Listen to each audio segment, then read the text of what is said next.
Hello, BookTube. As you know, I subscribe to a lot of magazines, and sometimes those magazines entice me with the print version of clickbait and then let me down, stab me in the back, betray me. And a perfect example of that is the latest issue of GQ. There is cover boy Seth Rogen, who has a fashion spread in the middle of this magazine, which reminds me of a line from The Lion in Winter that there's, if you're a prince, there's hope for every ape in Africa. That fashion spread includes this picture. That is Seth Rogen in designer footwear, pants, and a t-shirt. And in case you're wondering, those pants, I'll read you the fine print in case you don't have the latest GQ. Those pants, that pair of pants, costs $6,550. Absorb that for a minute. That pair of pants, if you want to buy that pair of pants, it will cost you $6,550 for that. And the cover brightly says, see that? He stars in their Summer Beach Reads issue. And I thought, well, GQ is a lad mag. It's for young men who think that smoking is cool, and that they will be the one statistical exception who doesn't get lung cancer. They're for young men who get their first, corporate FU job and suddenly think it's cool to spend $26,000 on a wristwatch. $26,000 on a wristwatch. Instead of going with your phone, which already tells time, or going with the watch you already have and taking that $26,000 that you have to spend on a wristwatch that you saw in GQ and giving it to a homeless shelter. Just give the whole of that $26,000 to a homeless shelter. Instead of doing that, no, I'm gonna buy this FU watch with my FU money.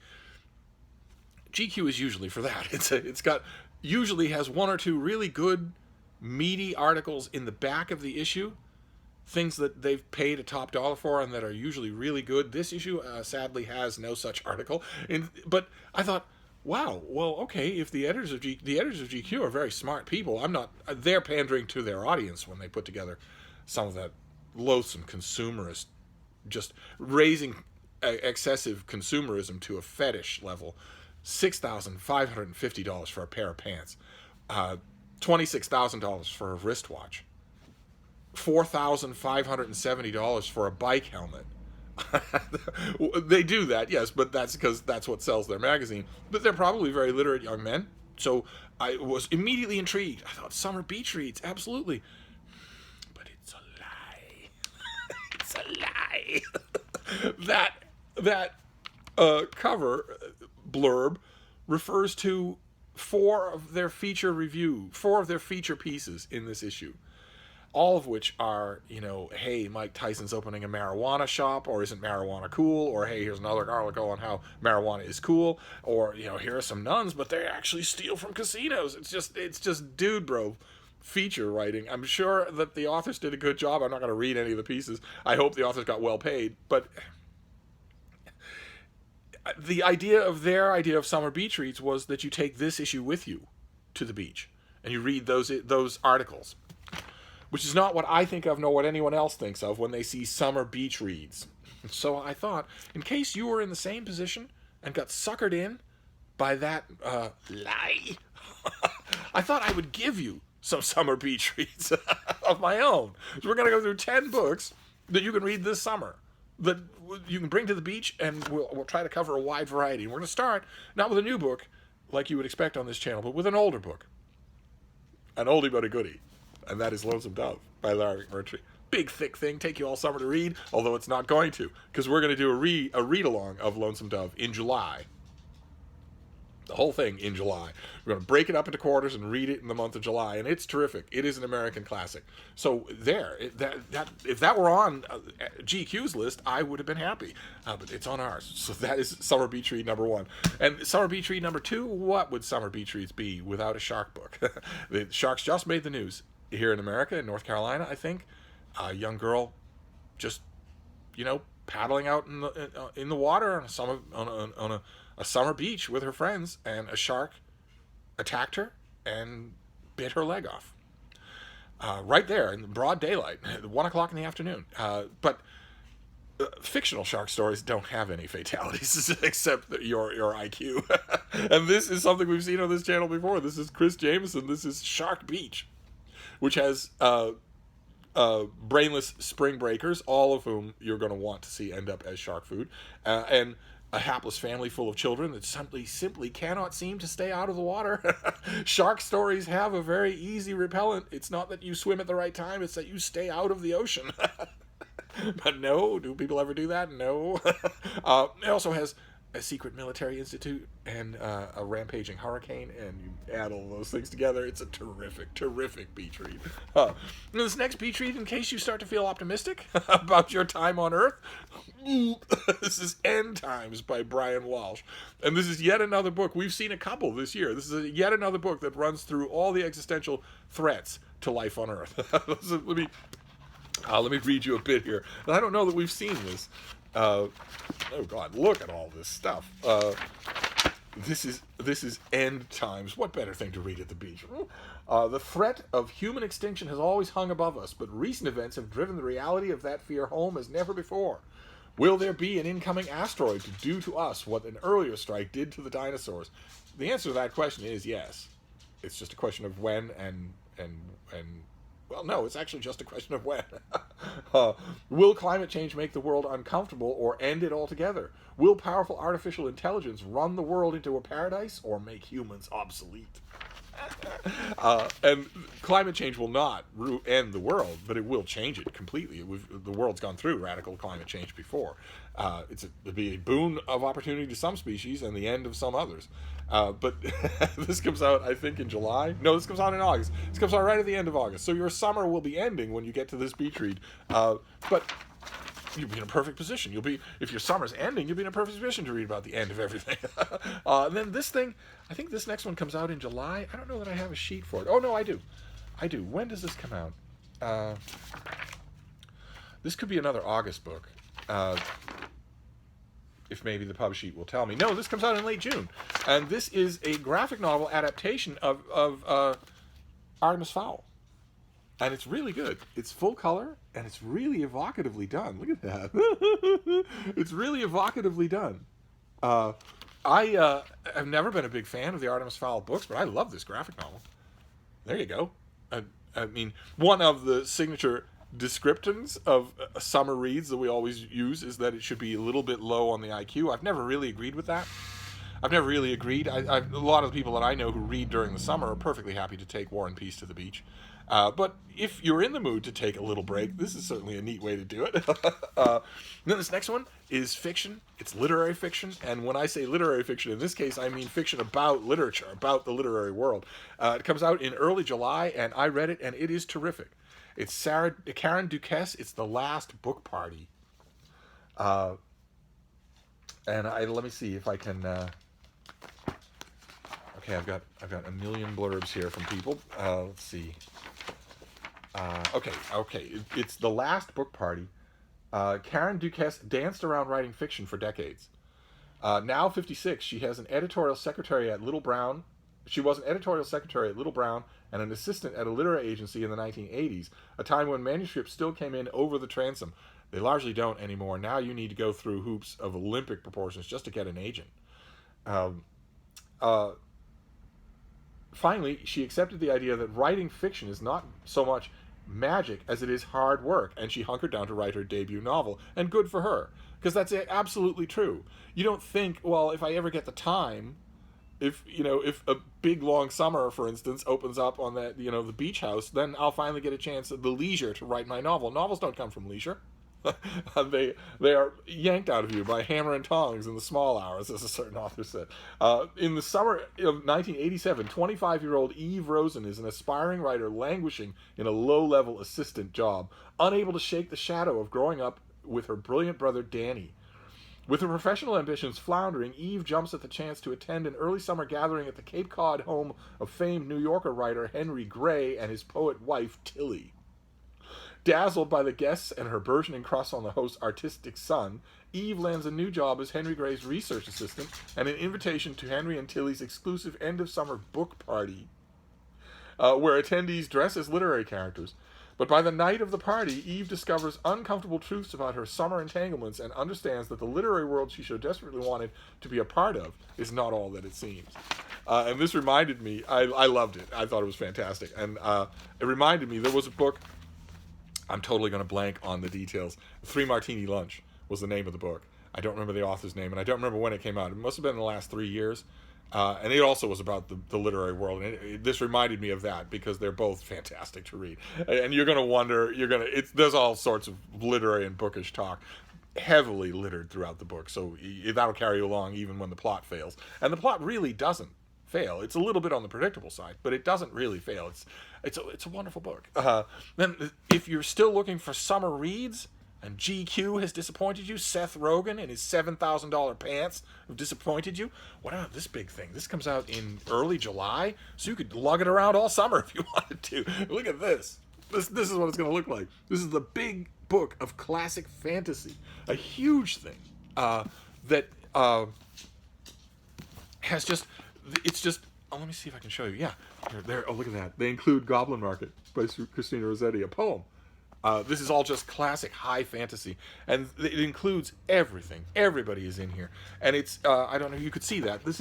It's double column like the old anthologies used to be, and this has it's edited by Anne and Jeff Vandermeer, who have fans of their own, and it has stories by the Brothers Grimm, by Washington Irving, Mary Shelley, Gogol, Dickens, Nathaniel Hawthorne, Jules Verne, Louise May Alcott, Herman Melville, and those are all this is supposed to be an anthology that's historical as well, but it goes on from there to include there's even something from Tolstoy here, the story of Ivan the Fool, Kenneth Grahame, Willa Cather, H.G. Wells, Edith Wharton, of course, but it moves on from there. The later parts of the series, the later part of the book has all sorts of fantasy authors. John Collier is in here, for instance, who's entirely forgotten but is fantastic. Fritz Leiber is in here. Clark Ashton Smith. The last story in the anthology is by Tolkien.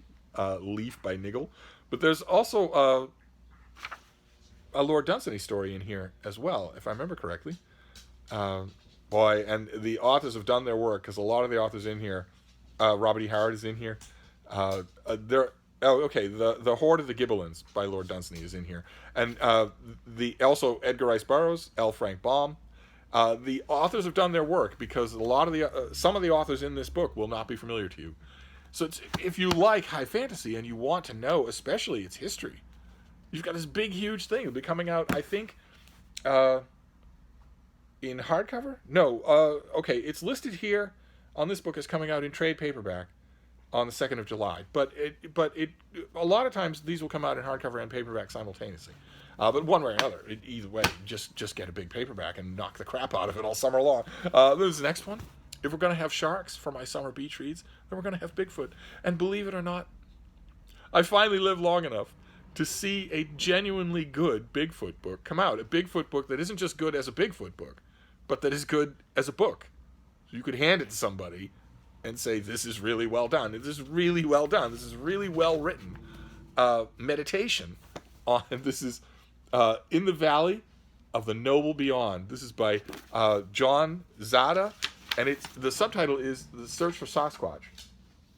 But it's about much more than that. It's about searching for the unknown. It reminded me, oddly enough, of Peter Mathiassen's Blue Meridian, and maybe even his Snow Leopard book.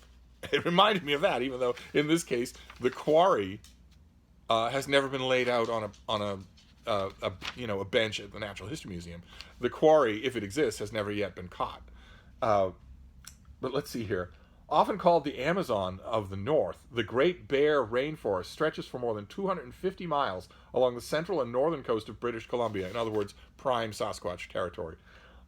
Having spent much of the time living and working in the Middle East as a child of Arab parents, the author was especially blown over by the lush landscape compared to the desert.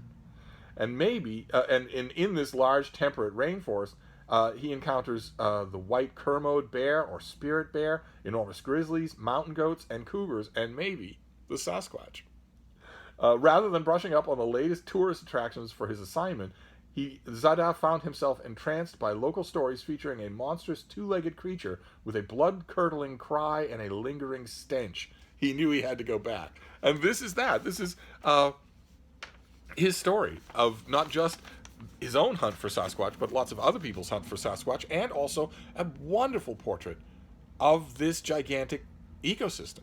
Just a beautiful book on Bigfoot. I'm so glad that I stuck around long enough to see it. And this comes out in early July, so you could be reading about Bigfoot at the beach. And then, if your idea of summer beach reading is to not wallow in complacency, but blast it off, just get yourself good and angry, boy, have I got a book for you. This book will get you good and angry. I don't know how productive that anger will be. This comes out in the end of July, so you'll still have August for summer. This is by Dale Barron, and it's called It Came From Something Awful. How a Toxic Troll Army Accidentally Memed Donald Trump into Office. Let's read, shall we? The internet has transformed the ways we think and act, and by consequence, it's transformed our politics. The most impactful recent political movements on both the far left and right started with massive online collectives of teenagers. Strangely, both movements began in the same website, the anime image board called 4chan. 4chan is a microcosm of the internet itself, simultaneously at the vanguard of contemporary culture, politics, comedy, and language, and a new low for all of the above. And you're going to argue with this author from beginning to end, but it's going to be really, really sinus clearing. For instance, there is no way on 4chan to know if you're dealing with teenagers. I maintain you aren't. But it was the original meme machine, mostly frequented by socially awkward and disenfranchised young men in search of a place to be alone together. I think that characterization of 4chan was weaponized by interested third parties who are not lonely, basement-dwelling young men a long time ago. I think that's a primitive and naive description of 4chan and 8chan. I think that it's a typical handle, an easy reduction for people to talk about what those websites are and who uses them. I would be willing to bet that the generators of probably 45, and I might be naive, it might be 85, I'd be willing to bet the generators of 45% of the content on 4chan and 8chan are automated and not disaffected teenagers at all. But anyway, let me keep interrupting here. As is often the story, the economic downturn and ensuing instability of 2008 recession transformed 4chan into a political echo chamber. Originally, 4chan was the online hub of a leftist hacker collective known as Anonymous, and a prominent supporter of the Occupy Wall Street movement. But within a few short years, the site's ideology spun on its axis. It became the birthplace and breeding ground of the alt-right. Since his first encounter with 4chan's founder, some 13 years ago, Barron has been frequenting the site and is now a well-known member who has watched it evolve into the alt-right hotbed that it is today. Its impact on American society is undeniable. According to the Southern Poverty Law Center, the alt-right is responsible for 17 deaths and 43 injuries in 2017 alone. And it's triple that number in 2019 so far. And we're only halfway through. Including the death of counter-protester Heather Heyer during the Unite the Right rally in Charlottesville, Virginia, and 6 deaths and 19 injuries during the 2017 Quebec mosque shooting. All the perpetrators of these attacks either frequently disseminated memes that originated on 4chan or were active users of the site. And the reason that I say that this is infuriating is not because it's not well done. It's extremely well done. This is an extremely good book on that demotic level. It's extremely well done. The reason it's infuriating is because I think the author misses a few things that he's in a perfect position to know. He was in a perfect position to catch some things that I think misses. But that was my first reading. And this is due. When did I say this is due in July? This is due in I think early July. What is the date on this thing? Okay, July 30th. I don't know how hard and fast that will be. It might not be. But these are all my first impressions. This is a book that I will be scrutinizing, pencil in hand, and keyboard internet search at the ready when I get it in hardcover. But perfect for your summer. If you don't want your summer to be nice and comfortable, why not get angry at the beach? And also, when we're talking about summer, we talked about Lonesome Dove. That's a contemporary classic. What about an even older classic? for the summer. The publishing industry is always happy to oblige, not just Penguin and Modern Library and all with their constant reprinting of older books, but also the mainstream publishing industry, in this case Scribner, who are coming out with For Whom the Bell Tolls. In a new edition, it's going to be a big, solid hardcover, and I think it comes out, when does this come out? The end of July. So if you've always been meaning to take a contemporary classic like Lonesome Dove or Hemingway to the beach for your beach read, instead of spending the money on your $6,000 pants, you'll have a new copy of For Whom the Bell Tolls. You can bring that to the beach.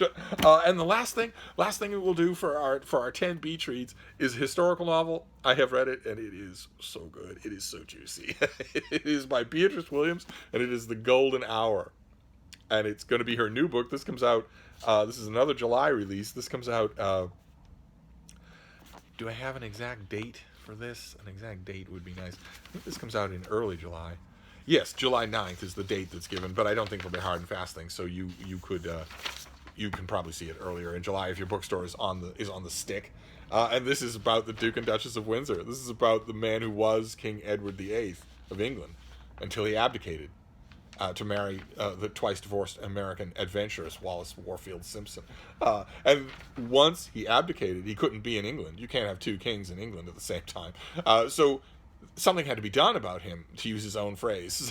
Something must be done. The government had to find something to do with him, with this person who was, the same age as the king, and who was king, and who was Prince of Wales forever. People were looking forward to his reign. And they gave him a job. They found a governorship for him far away from England, and there was intrigue. And Beatrice Williams uncovered the intrigue and wrote a terrific, sudsy, wonderful novel about it. This is so good. Let me tell you here. The Bahamas, 1941. That's where they sent the Duke and Duchess of Windsor. Newly widowed Lulu Randolph arrives in Nassau to investigate to the new governor and his wife for a New York Society magazine. After all, American readers have an insatiable appetite for news of the Duke and Duchess of Windsor, that infamous couple posted to this colonial backwater during World War II after their marriage nearly brought the British monarchy to its knees. What more compelling setting for a magazine feature than a wartime Caribbean paradise, a playground for kingpins of ill-gotten empires? Or so Lulu imagines. But as she infiltrates the Duke and Duchess's social circle and the powerful cabal that controls the island's political and financial affairs, she uncovers evidence that beneath the glister of the Wallis and Edwards marriage lies a complex and even treasonous reality. In fact, Windsor-era Nassau roils with spies, financial swindles, and racial tension, and in the middle stands Benedict Thorpe, a scientist of magnetic charm and murky national loyalties. Inevitably, the willful and wounded Lulu falls in love. Then Nassau's wealthiest man is murdered by one of the most notorious cases of the century, and the resulting cover-up reeks of royal privilege. And I ordinarily don't say this, but praise be that Beatrice Williams decided not to write this as nonfiction. Praise be, when she started delving into all of this stuff, all these details, she could easily have turned this into, I don't know, a 6,000-word article for GQ. She could easily have sold this as nonfiction. She has the pedigree as a writer. She could easily have done that. But investing it with all the color and imagination and moving the pieces around of fiction, what a wonderful decision that was. Oh, this is pure escapist fiction, but not dumb escapist fiction. This author has always pleased me. This book is a home run. So there you go. That is some actual summer beach reads in place of the lie in GQ. I enjoyed parts of this magazine. This is a fairly weak issue for me. I didn't enjoy any of the fashion spreads, that's for sure. And a couple of the longer feature articles just weren't for me at all. Ordinarily, I find one or two things in GQ that I really like because there is a lot of intelligence behind this, but that... every single book nerd on BookTube is going to see that and think, oh, the cool kids have come around to our way of thinking, and now it's cool kids from start to finish. $6,550 for a pair of pants. That is 6,550 books at the Brattle. So if that disappointed you, you now have a summer reads of your own. I will list all these books down below. They're all coming out this summer, and they're all worth your attention. So I'll wrap this up for now, but I'll see you soon. Thank you, BookTube.